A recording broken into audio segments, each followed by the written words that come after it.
again, welcome to our 2025 BRC Freedom Ride.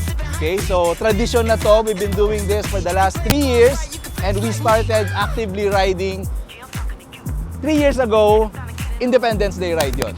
Okay, so we are happy to have you all on board. By the way, my name is Alex Chowa and I'll be your ride captain for today.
So here we are at the National Shrine in Mount Samat for the Bristol Freedom Ride of 2025. Not only was it a ride, but it was a serious hike up to the top where that cross is.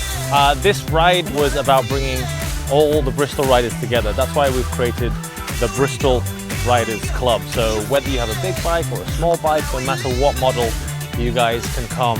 This is not going to be the last ride we're going to have. We've got much more in store for you for 2025.